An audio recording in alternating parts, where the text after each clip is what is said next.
이 사태의 본질적인 핵심은 윤석열 대통령입니다. 윤석열 대통령이 어떤 마음을 먹었느냐 문제예요. 본인은 나는 당의 문제, 이준석 당대표의 징계 안타깝고 거리두기 했어요. 그렇게 보였어요. 그런데 내부 총질 문자가 딱 나오자마자 윤석열 대통령 거짓말쟁이, 벌거벗은 대통령, 이게 드러난 거예요. 본인의 리더십에도 본인이 공정, 신뢰 뭐 이런 등등이 아니라 거짓말 엄청 하는구나. 다 국민들이 쫙 합니다. 윤석열 대통령의 마음이 작동이 되고 있다라고 하면 정면으로 나서서 본인이 최고의 정치인 아니에요? 그러면 이 갈등의 핵심에 본인이 있고, 그럼 윤석열 대통령이 나서서 이준석 당대표와 만나든 어떻게 하든 이 문제를 풀어야 됩니다. 만약에 이를 풀지 않으면 국민의힘 내부에 그냥 권력 싸움으로 머무르는 게 아니라 국정을 끌어가는 그 지도력에 상당한 타격이 있고, 이거는 민주당 관계도 그렇고 한국 정치에 검은 그림자를 드리우거든요. 그래서 저는 윤석열 대통령한테 정말 제안을 하고 권하는데요. 저 괜히 뒤에 머물러서 나는 당무 저기 관여 안 합니다. 저는 뭐 당에서 잘해주길 바랍니다. 이런 거짓말하지 말고 적극 나서서 본인의 진실 드러내고, 본인이 잘못했잖아요. 그럼 대국민 사과하고, 그리고 이준석 당대표와의 그 문제 빨리 풀고, 그리고 정식으로 뽑힌 당대표를 존중하고.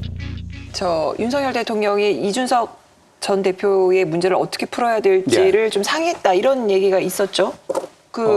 재선 의원들을 불렀다. 대통령께서 이제 여러 의원들이나 이제 전화를 하고 이제 당이 저렇게 돌아가면 대통령하고 마음 편하시겠습니까? 또 대통령실에 있는 참모들이 보고를 올렸겠죠. 그래서 여기저기 제 의견을 들은 걸로 알고 있습니다.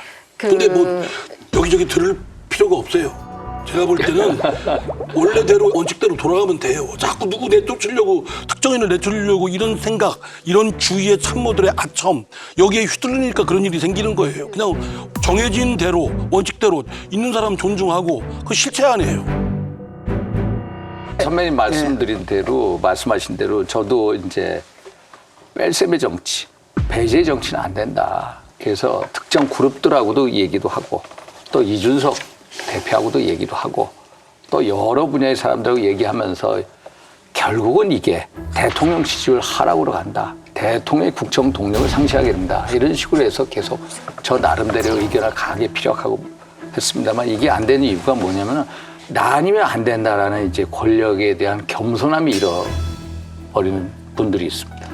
이 권력에 대한 오만, 이런 속에서 내가 주도해야 되겠다. 쟤는 안 된다. 이런 강한 아집과 이런 독선에 빠지면은 잘못될 수가 있다. 그러니까 윤석열 대통령이 정치적 기반 없이 시작된 분이고, 또 대통령 당선도 0.73%라는 매우 취약한 구조에서 시작됐잖아요. 그러니까 굉장히 유리알 다루듯이 조심스럽게 국정을 끌어가고 반대파를 포섭하는 노력을 해야 된다고 생각합니다. 그러니까 상대가 있는 실체를 존중을 해야 돼요. 이준석 당대표, 엄연히 뽑힌 당대표니까 미우나 고우나 인정을 해줘야 되고, 이재명 당대표도 미우나 고우나 적대적 감정이 있어도 그거는 숨기고 실체를 인정하고 할 수밖에 없어요. 그런 데서 그 풀어가는 시발점이 될 수 있지, 상대를 없애야겠다고 생각하면 없어지냐고요.